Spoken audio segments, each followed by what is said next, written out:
Okay, CHCl3. Let's count the electrons. 4, 1, 3 times 7.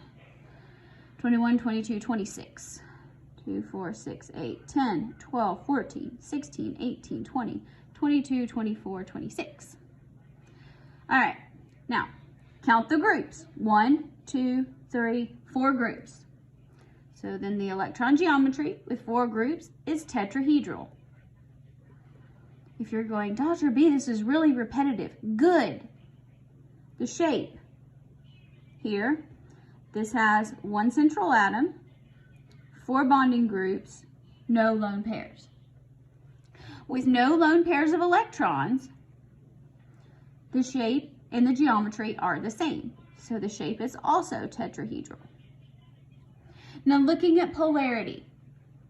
If you look at this, yes, we do have polar bonds. These are all polar bonds. This is a nonpolar bond. Now, when you have polar bonds, they all would have to cancel each other out for it to be a nonpolar molecule. They don't. This hydrogen here helps you to really get oriented to where the molecule is in 3D space. So this would have, a definitive top, if you will. So this would be polar because you have polar bonds and they're not in a configuration where the angles would cancel each other out.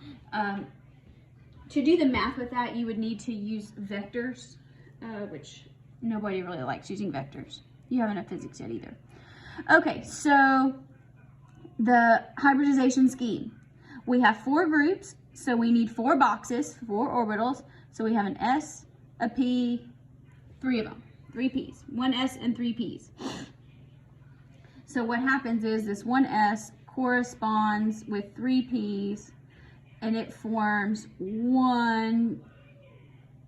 So these don't have different shapes anymore. This is just called an sp3. All these orbitals are equal, maybe, the same, congruent. Okay, XEF2. You go, xenon, that's already a cool kid. Yes, it is. I agree. We got a total of 22 electrons. So let's deal with this.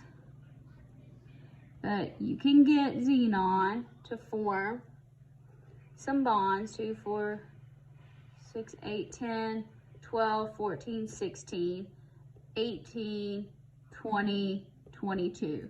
Okay, so be careful when you're putting your dots around here so you can count your groups appropriately. Remember, when we're counting the groups for electron geometry, it's different than the way we count lines and dots for formal charges. So just make sure you're using the correct strategy. So let's count the groups. 1, 2, 3, 4, 5 groups. All right, so electron geometry, when you have 5 groups, is always trigonal bi pyramidal. So that means you have a triangle base and you have one above it and one below the base, so they form 2 pyramids, one's inverted. Now the shape. This is 1 central atom, 2 bonding groups, 3 lone pairs, which corresponds to a shape of linear. It's going to lose these equatorial ones first. Okay, now, is this molecule polar or nonpolar? This one's kind of tricky because you have your electron clouds all spread out at 120-degree angles, which are equal.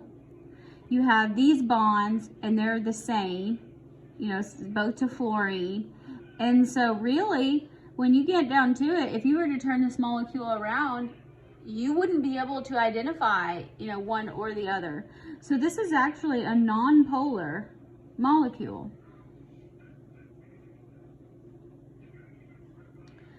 The hybridization. we need 5 groups. So let's look into our toolbox of orbitals, and we can have 1s, we can have 3 p's, but that only gets us to 4. And we need more than 4. We need 5. So let's grab one from the D. And so what it does is it takes 1s, it takes 3 p orbitals, and it takes 1 d orbital, and it smashes them all together to form an sp3d. That's what these are called.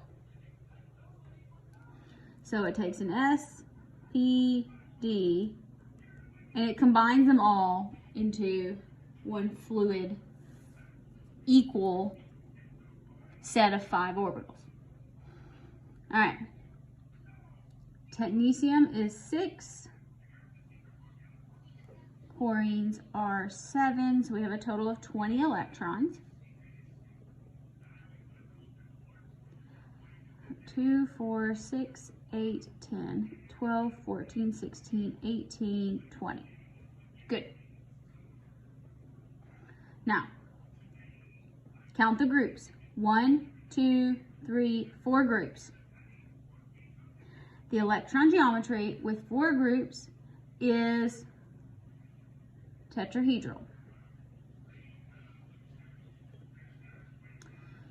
The shape, here we have 1 central atom, 2 bonds, and 2 lone pairs.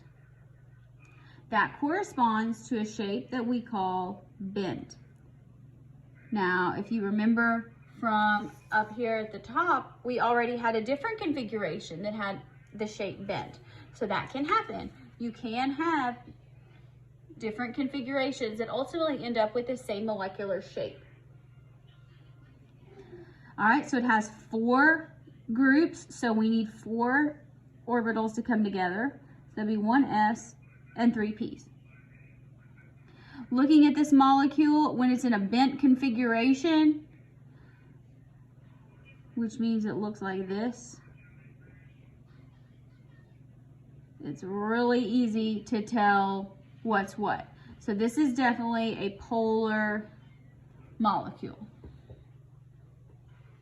You could tell that, turn that around in 3D space and figure out what's what. All right, looking at BRF5. Bromine has 7, and fluorine has 7. We have a total of 42. 1, 2, 3, 4, 5.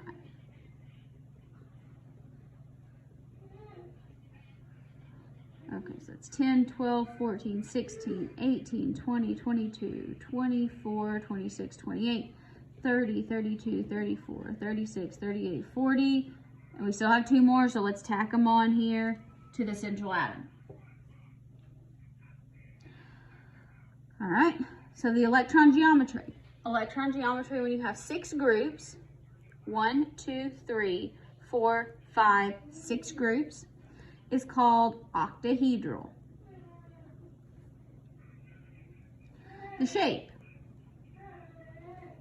This is 1 central atom, 5 bonding groups, 1 lone pair. That corresponds to a shape that is called square pyramidal. So it's a pyramid with a square base. The Great Pyramids of Egypt. Okay, now, when we do that, look, we got a lone pair of electrons. So lone pairs pretty much are always going to mean it's going to be polar. Hybridization. We got to combine 6 groups. So here we have 1s, we can have 3 p's, that gets us to 4. So we're going to need 2 from the d's to get a total of 6. So that's going to eat, these orbitals are going to combine 1s, 3 p's, and 2d boxes are going to combine to form 6 equivalent boxes.